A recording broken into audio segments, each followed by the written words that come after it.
جو میرے ساتھ ہوا تھا خدا کسی دشمن کے ساتھ بھی ایسا نہ کرے۔ سچا واقعہ۔ میرا نام نصرت ہے۔ میں دیکھنے میں بالکل بھی اچھی شکل و صورت کی مالک نہیں تھی۔ شکل سے میرے نین نقش عورتوں جیسے لگتے تھے۔ سب کہتے تھے کہ اس کو پولیس میں بھرتی کروا دو، یہ تو بالکل پولیس والی لگتی ہے۔ میرے باپ نے مجھے کیا پولیس میں بھرتی کروانا تھا؟ میرا باپ تو ہمیں چھوڑ کر ہمیشہ کے لیے پتہ نہیں کہاں چلا گیا تھا۔ کبھی کبھی اس کی کال آتی اور کبھی کبھی اس کے نام سے پیسے، ورنہ تو کچھ بھی نہیں تھا۔ 3 چھوٹی بہنیں تھیں، ان کی شادی کروا دی۔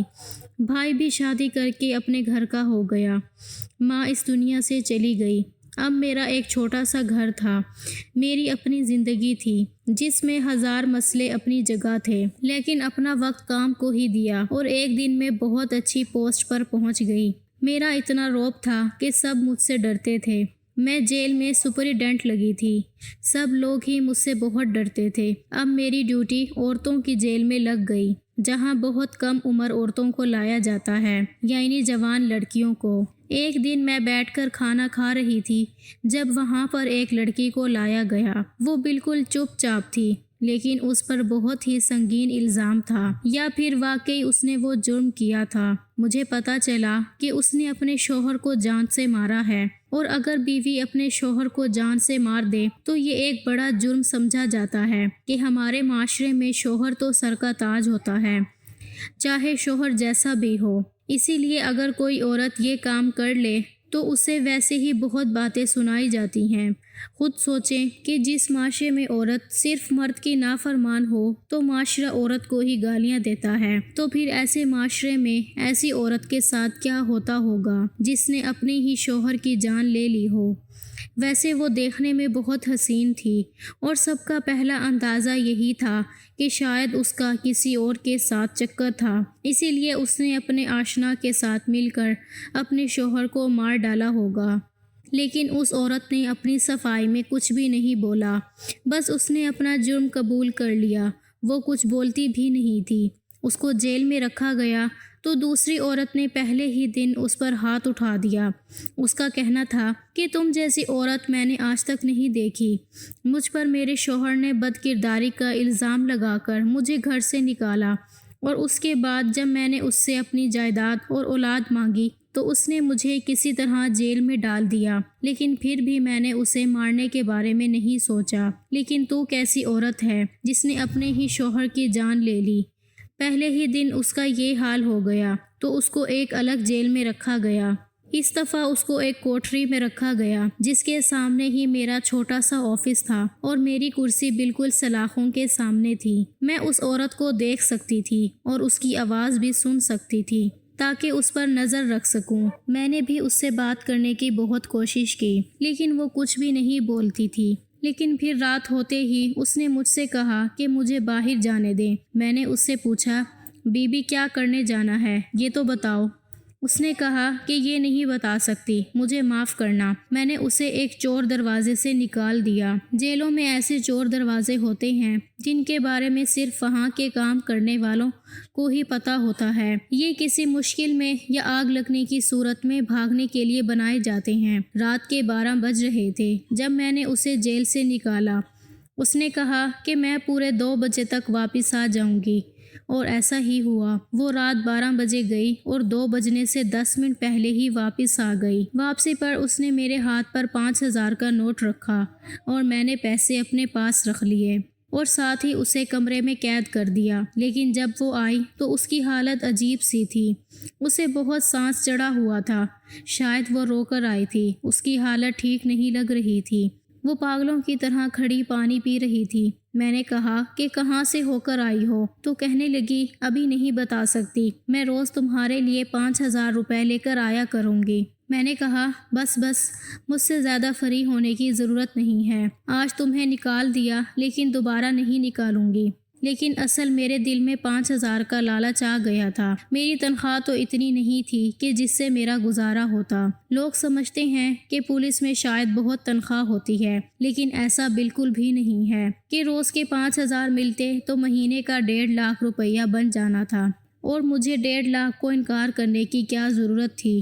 مجھے پیسوں کی ضرورت بھی تھی۔ میں چاہتی تھی کہ میں گاڑی لے لوں تاکہ مجھے بسوں کے دھکے نہ کھانے پڑیں، اپنا گھر بنا لوں تاکہ کرایہ نہ دینا پڑے۔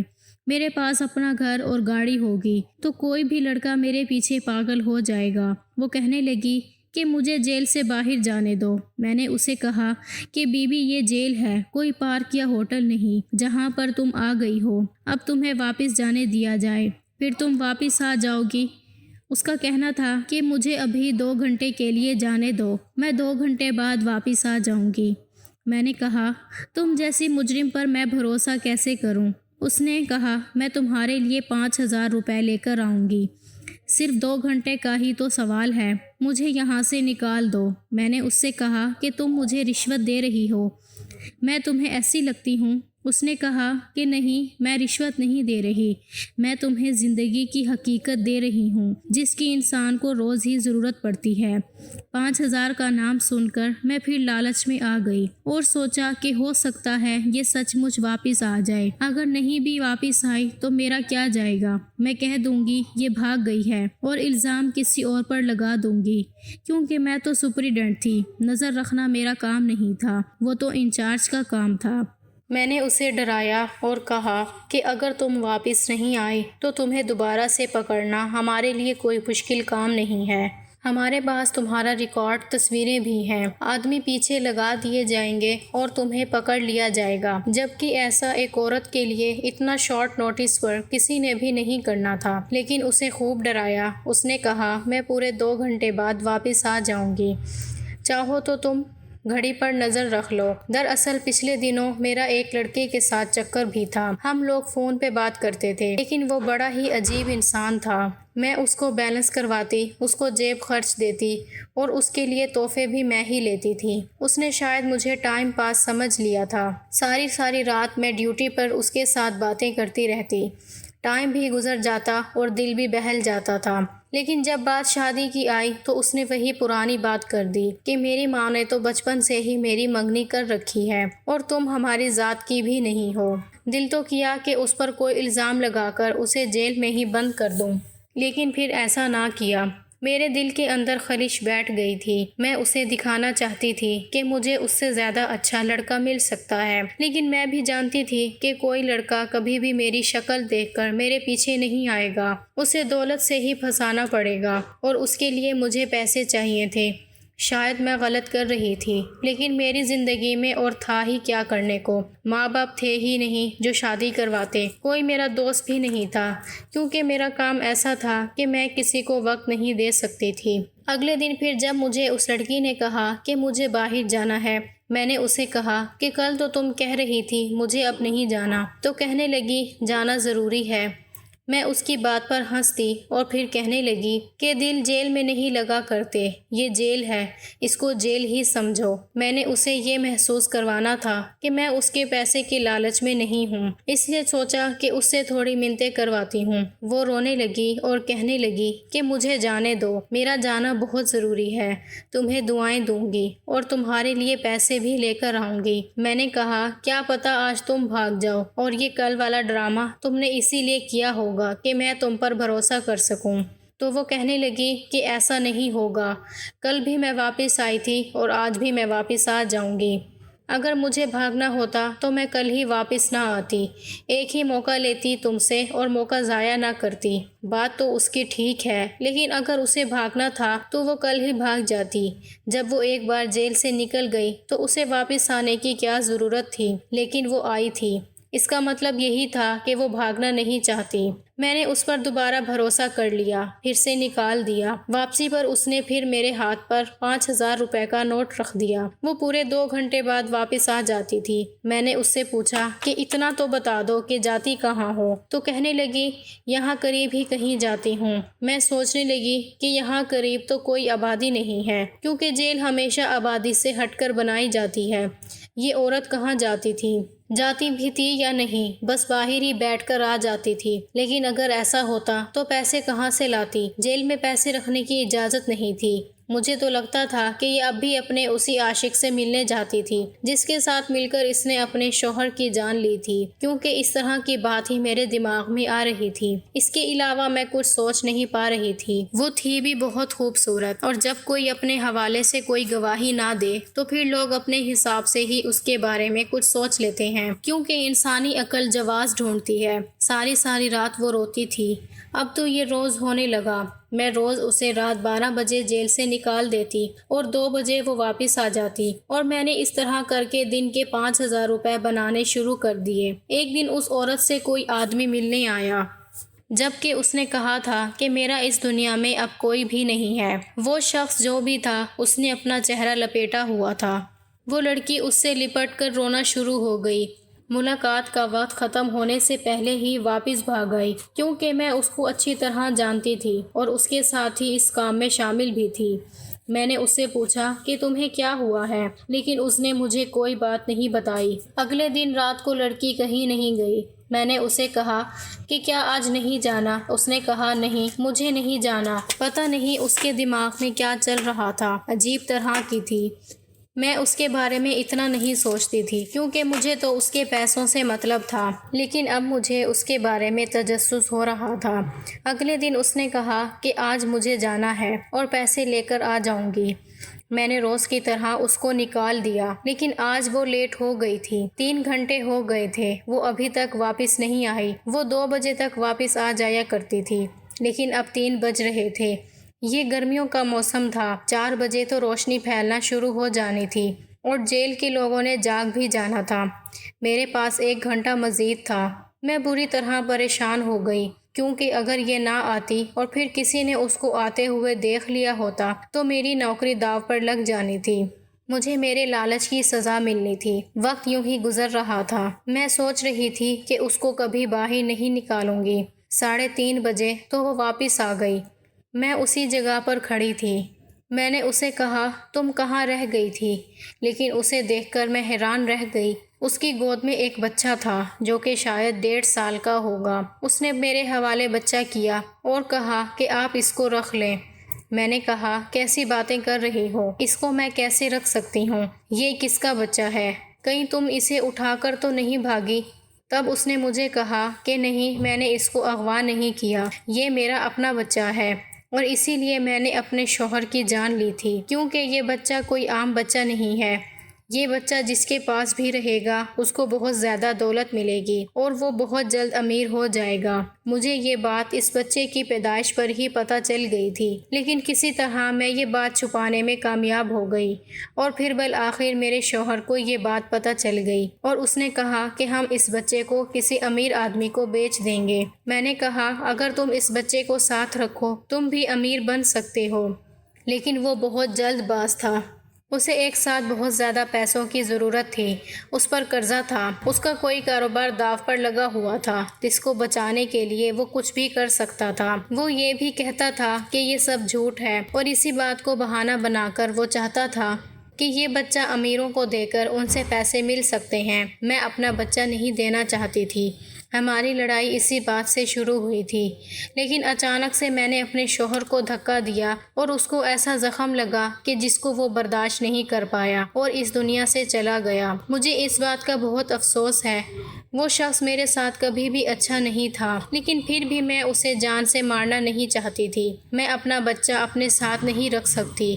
مجھے ایک جان لیوا بیماری ہے جس کا علاج نہیں ہو سکتا، جیل میں رہ کر تو بالکل بھی نہیں۔ میرے پاس زندگی بہت کم ہے، لیکن اس بچے کو آپ نے کبھی بھی دھوپ میں نہیں جانے دینا۔ اگر یہ دھوپ میں گیا تو کچھ ایسا ہو جائے گا کہ جس کے بعد آپ کو پچھتانا پڑے گا۔ میں نے کہا کہ کس قسم کی باتیں کر رہی ہو؟ دھوپ میں کیوں نہیں جا سکتا؟ اس نے کہا بس آپ نے اس کو دھوپ سے دور رکھنا ہے۔ مجھے اس کی باتیں بالکل بھی سمجھ نہیں آ رہی تھیں۔ پھر اس نے بچہ مجھے دے دیا اور پھر سے کہا کہ اس کو دھوپ میں لے کر نہیں جانا، آپ اس کو اپنے پاس رکھ لیں، آپ کو پچھتانا نہیں پڑے گا، آپ مجھے دعائیں دیں گی۔